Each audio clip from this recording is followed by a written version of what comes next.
Welcome back to Outriders. In this video, I just want to quickly talk to you about god rolls in this game and exactly what they are. For those of you that are wondering, because it took me a little while to figure out what they are nothing special at all. Like, you go to a game, let's just say, I can't even think of a game, but you go to a game that's got looting and shooting and all that sort of stuff. You've got loot with rarities, and you get the best rarity in the game, and it comes with the highest possible stats or attributes or something like that, the best rolls of its abilities or talents or mods or whatever you want to call it. That will be your god roll. In Outriders, it works completely different. It's the laziest god roll system I've ever seen.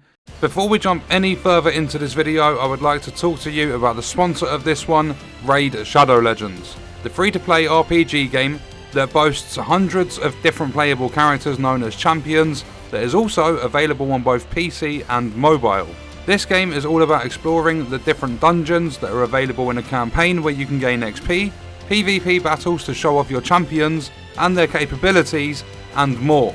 You can also take a look at the tavern in the game, where you can sacrifice some of your champions to level up other ones. What makes this game even better than free to play?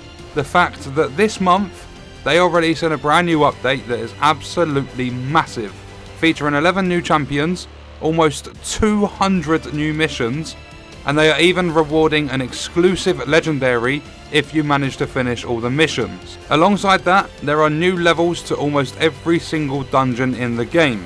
All you have to do to get yourself involved is check the top line of the description or the pinned comment on this video, play through that link and you can add me in the game. My in-game name is xBillTheGamer. So thank you to Raid for the sponsor. Let's get back to the video. All it is if you are running a firepower build, you will go for bonus firepower, close and long range damage. That's what you'll take on your gear. On your weapon, you will go for, let's say, crit damage or armor pierce, and then close and long range damage. That's all you will go for a god roll. If you are running an anomaly power build, you will go for anomaly power, status power, and cooldown reduction. That's what you will take on your pieces of gear. If you're going for a tank build, you'd use max health, skills, life leech, and cooldown reduction. The thing I recommend with this is that you check all blues, greens, and other rarities for those perfect stat combos, and then upgrade the rarity to take a green to blue and then to purple, and just hope that when it goes purple, you get a good mod in the second slot, so that you can switch over the first mod and you've got two good mods on a god roll piece of gear. Although if you're getting the perfect combo of stats, the mods won't matter as much, because you can just take one perfect mod on a few pieces of the gear if you want to. One thing I've noticed from this though, is I don't ever think I've actually seen someone that has a tank build with max health, skills, life leech and cooldown reduction, because I think people just take the anomaly power. So the only two builds I see that are viable in this game realistically, because the expeditions are based on time, you have to be quick. So I would say a firepower or an anomaly power build. I mean, if you're running a group and you're all friends or whatever, you're all communicating in a party, then one of you could take max health on your build with skills, life leech and cooldown reduction, because you're using your skills, you're leeching life, and you've got a really good amount of health. So you're tanking whilst the other two are doing DPS.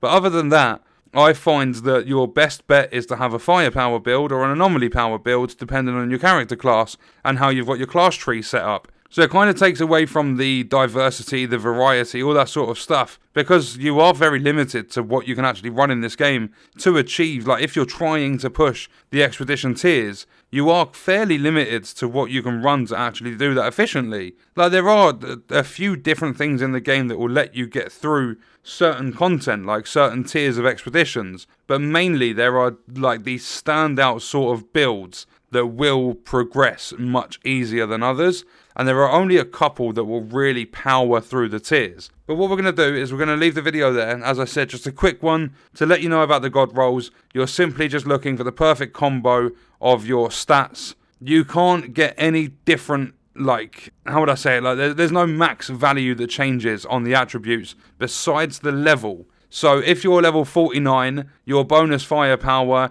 will always, once you've raised the attributes using shards through the crafting system, it will always be, I don't know, let's just say 6 or 7k. Whatever it actually is, I can't remember. But that's for your level 50 gear. It's always going to be the same. So if you've got level 48 and it's 5 or 6,000 firepower, You level that up to 49, it's going to go to like 7,000. Then at 50, we'll say it goes up to 8,000 firepower. You physically cannot go into an expedition and find something that will drop with 10k firepower. Those attributes are always exactly the same.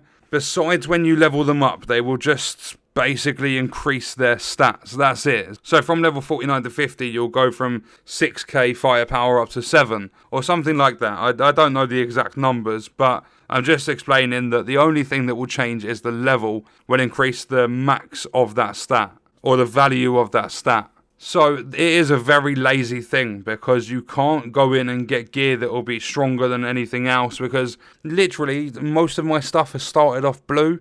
I've just increased its rarity to purple and got lucky enough to have a good roll on the second mod. And I've actually replaced legendaries in this game for purples, because the legendaries just don't do it. All their attributes are locked. They can't ever roll differently. And the Heir to the Desert just doesn't come with close range, long range damage, and armor pierce, or crit damage, or like it doesn't come with anything that I would run on a weapon. So you're very limited for legendaries that are viable too, because some of them just have like really bad mods and their attributes are shit, and they're hard locked attributes. But honestly, you could have a really good piece of gear, high armor like base stat, because the armor will change depending on the piece of gear.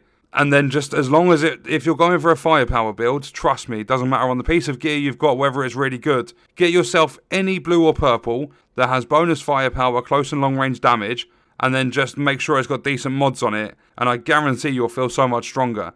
I was actually missing like 40% like close range damage on my firepower build at one point, and as soon as I got them pieces of gear, I was lucky enough to get them to drop and get good mods on them. My god, was I so much stronger to deal my damage. So that is God Rolls in Outriders explained. Also, I just want to point this out, I have done in a few videos now. When you are running an expedition, because I know a lot of people don't understand this, and I don't feel it's a big enough topic to put into its own video.